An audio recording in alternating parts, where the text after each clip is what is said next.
Manga Sasuke Retsuden merupakan adaptasi dari cerita novel yang berjudul sama dan ditulis oleh Jun Esaka. Sementara cerita di manga ini digambar sendiri oleh Masashi Kishimoto, yang seperti kita tahu kalau Masashi sendiri yang ngerjain, ceritanya nggak akan membosankan. Dan cerita ini mengambil timeline lanjutan dari novel Kakashi Retsuden atau sebelum Boruto chapter 16. Saat Sasuke belum kehilangan Rinnegan, jadi kita masih bisa melihat aksi mata unik ini. Dan ini dia rangkuman ceritanya dari chapter 1 sampai chapter 4 Sasuke Retsuden, The Uchiha Story and the Heavenly Stardust. Cerita bermula ketika Naruto diperlihatkan sedang kesakitan menderita sebuah penyakit dan mencoba menahan Sasuke yang akan pergi ke sebuah negeri yang disebut Redaku. Entah ini sudah takdir atau memang Sasuke suka banget mengembara, dia tetap saja pergi dari Konoha meskipun sudah ditahan Pak Hades. Menurut rumor yang beredar, negeri Redaku adalah tempat Rikudo Sennin menyembuhkan diri dari penyakit cakra akibat menjadi wadah para biju. Dan Naruto mengidap penyakit yang sama, dia tak bisa menggunakan cakranya lagi akibat saluran pipa cakra yang mengalami penyempitan, bahkan bisa tertutup jika tidak segera ditangani. Sasuke yang sudah menganggap Naruto adalah saudaranya sendiri bergegas mencari informasi dari kebenaran rumor tersebut. Ternyata Redaku merupakan negeri yang terisolir karena medan perbatasan negeri itu sangat susah untuk dilewati, jadi kondisi warganya sangat minim pengetahuan tentang dunia luar. Bahkan sebagian besar mereka tidak tahu menahu tentang dunia shinobi. Orang yang umurnya paling tua di sana saja mengira kalau sake itu adalah makanan. Kocak emang. Itu terjadi ketika Sasuke menanyakan perihal Rikudo Sennin. Ya, jadi gambaran negerinya mirip seperti kondisi Korea Utara ya. Hehehe, jangan-jangan mereka juga punya nuklir. Lanjut, ternyata saat mengobrol dengan si paling tua dari Redaku, tanpa sengaja ada orang yang menguping pembicaraan tersebut lalu mengikuti Sasuke. Ya, pada akhirnya mereka kenalan. Namanya adalah Layla. Jadi, dia adalah seorang anak dari pemilik toko barang antik di Redaku. Dan Lila ingat kalau dulu ibunya pernah menyebut tentang Rikudo Sennin. Nah, si ibu ini umurnya panjang, baru diomongin tiba-tiba nongol sambil teriak, "Tolong, tolong!" Ternyata dia habis dikerampokan. Di sini Kang Toyib spam Ameno Tejikaranya. Dia dengan cepat menukar posisi dengan sebuah pot dan langsung mengajar para berandal itu. Ibu Kyle akhirnya berterima kasih pada Sasuke dan mengira kalau Sasuke ini pacarnya Lila. Untungnya Sasuke masih kuat iman dan ingat istri dan anaknya selalu menunggu di rumah. Jadi dia lanjut bertanya soal Rikudo Sennin. Kyle sebenarnya punya potongan informasi pada buku Yore, namun entah kenapa catatannya secara misterius menghilang beberapa lembar. Dan dia mengatakan kalau catatan yang hilang adalah bagian Rikudo Sennin yang tinggal di Observatorium Tatar. Sasuke pun bergegas ke sana. Tatar ini ternyata sebuah lapas yang memanfaatkan para narapidana untuk kerja paksa dan dijaga oleh sebuah makhluk Edo Tensei yang disebut Meno.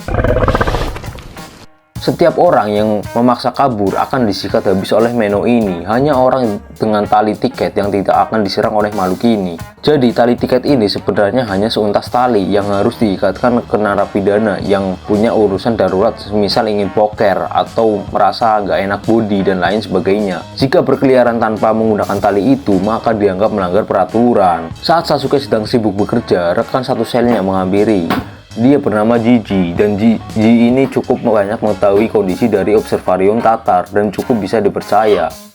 Saat malam hari tiba, Jiji dan Pensila, teman satu sel lainnya, mengajak dia taruhan dadu. Sasuke mengeluarkan Jutsu Doton dan mempertaruhkan sebuah batu mengkilap yang keluar dari tanah. Dengan mudah, Sasuke memenangkan pertarungan itu. Dia akan berjalan-jalan keluar sel. Pensila dan Jiji harus melindunginya jika ada pengecekan dari penjaga. Sasuke yang tak mengenakan tali tiket langsung mendapatkan kejutan dari kadal biawak ini. Niatnya Sasuke akan menggunakan genjutsu untuk melawannya. Namun ternyata Meno kebal terhadap genjutsu. Dia pun bertarung melawannya hingga memutuskan satu tangan kadal itu. Jadi sama-sama buntung. Esok paginya betapa terkejutnya Sasuke ketika melihat kadal tersebut utuh seperti semula. Dan tiba-tiba muncul Zansul dari belakangnya. Dia adalah direktur di observatorium tersebut. Secara refleks Sasuke mengeluarkan Sharingan. Namun seperti halnya Meno, Zansul juga tak bisa terpengaruh dengan genjutsu karena dia memiliki sebuah mata aneh yang disebut mata kaca. Akibatnya Sasuke mendapat hukuman. Dia dipukuli habis oleh para penjaga. Anjir, mereka nggak tahu aja kalau yang mereka pukuli ini Dewa Shinobi. Namun bukan Sasuke kalau tak punya rencana. Dia tak melawan karena mengincar tali tiket dari penjaga. Karena sudah memiliki tali tiket, dia sekarang bisa berkeliaran di malam hari. Tapi sayangnya, tak berselang lama, Sasuke malah memberikan tali tersebut ke seorang tahanan lain yang dikurung di loker. Sebab itulah kadal biawak itu muncul lagi. Mereka pun bertarung. Sasuke yang lengah mendapat luka goresan di wajahnya. Dan ternyata, luka itu memiliki racun. Dia pun memutuskan kabur dan tanpa sengaja bertemu Sakura. Loh, kok kamu di sini? Pengen ya? Pengen ketemu maksudnya. Ternyata Sakura menyusup ke observatorium tersebut berperan sebagai dokter dan dia menyampaikan pesan dari Kakashi yang mendapat petunjuk baru.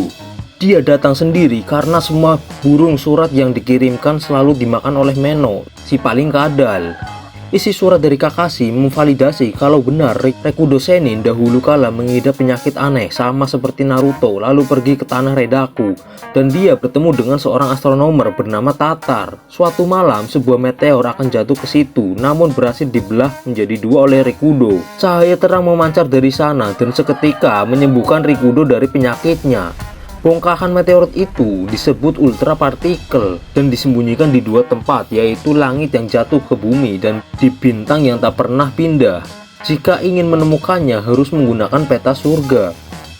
Nah, ini petunjuk yang bagus untuk Sasuke. Kini mereka harus mencari tahu peta surga ini. Selain puzzle-puzzle baru mulai muncul, kita juga ditunjukkan tentang kondisi hubungan yang terjadi antara Sasuke dan Sakura.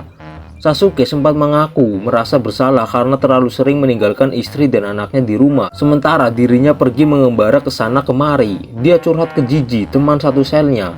Jiji hanya memberi saran kalau sebaiknya Sasuke memakaikan cincin pada Sakura, supaya tidak ada lelaki lain yang mendekati saat dirinya pergi jauh. Selain itu, dia juga memberi saran kepadanya jika ingin mencari informasi tentang peta surga, lebih baik ke perpustakaan dan tanya ke Penzilla karena dia yang memegang kunci perpustakaan. Di atas sudah sedikit saya singgung tentang si Penzilla ini. Dia juga merupakan teman satu sel Sasuke dan sangat hobi berjudi. Ternyata karena Redaku ini adalah tempat yang terisolir, banyak orang-orang yang tak mendapat ilmu-ilmu dasar seperti kemampuan membaca. Penzilla adalah salah satunya. Meski dia ditugaskan menjadi penjaga perpus, dia ternyata hanya melihat gambar yang ada di buku saja tanpa mengerti makna buku tersebut. Peta surga yang Sasuke cari ternyata berada di lantai bawah tanah. Sakura berhasil mendapatkan kunci ruangan tersebut setelah Penzilla menyerah bermain poker dengan hasil imbang terus-menerus sampai 5 kali. Di tengah perjalanan ke lantai bawah, paling tidak ada dua kejadian menarik. Yang pertama, Sasuke bucin guys. Dia masih kepikiran dengan apa yang dikatakan Jiji perihal suami yang kebanyakan ninggalin istrinya, ditakutkan ada pria lain yang mendekati dokter Sakura. Ya, apalagi budaya Jepang ya guys. Oleh karena itu, Sasuke membuat sebuah cincin batu rubi dari jutsu dotonya lalu memakaikannya ke tangan Sakura. Di sini bisa kita simpulkan bahwa Bang Toyib ini memang benar-benar mencintai Sakura. Meskipun dia jarang mengungkapkannya, namun cinta sejati itu bukan apa yang selalu diucapkan, namun tentang apa yang dia tunjukkan. Hal kedua adalah jutsu baru Sakura. Sepintas, jutsu ini mirip seperti Byakugan, yaitu mendapatkan penglihatan tembus pandang pada suatu objek. Namun saya rasa penglihatan yang didapat Sakura relatif lebih terbatas dan ada syarat yang harus dilakukannya, yaitu tangannya harus menempel pada objek. Dan alih-alih membuka mata seperti Byakugan, Sakura justru harus menutup matanya. Saat Sakura mengaktifkan jutsu ini, dia memusatkan cakra pada telapak tangannya, lalu menempelkan pada dinding di tangga ruang bawah tanah. Lalu dia memejamkan matanya dan mendapat penglihatan dari balik tembok tersebut yang terdapat sebuah ruangan misterius. Setelah sampai di ruang bawah tanah, mereka berdua tak kesulitan untuk mendapatkan buku peta surga tersebut. Isi dari buku itu adalah kumpulan gambar binatang, sebuah obor, lalu seorang gembala, gambar raksasa, dan ada juga gambar seorang tetua yang totalnya ada 12 lukisan. Sasuke mencurigai kalau gambar-gambar tersebut adalah lukisan dari Rikudo Senin karena penggunaan bahan lukisnya berbeda dengan yang dipakai oleh orang-orang Redaku. Justru bahan bakunya lebih familiar ditemui dari luar Redaku. Di akhir panel chapter 4 kita diberitahu kalau ke-12 gambar tersebut merupakan gambar dari rasi bintang di tiap-tiap bulannya. Chapter 4 ditutup oleh pesan singkat Sakura untuk Sasuke yang menyimpan tanda tanya besar. Nih, baca sendiri ya pesannya. Nah, kira-kira Sasuke dan Sakura mau ngapain ya? Komen di bawah guys.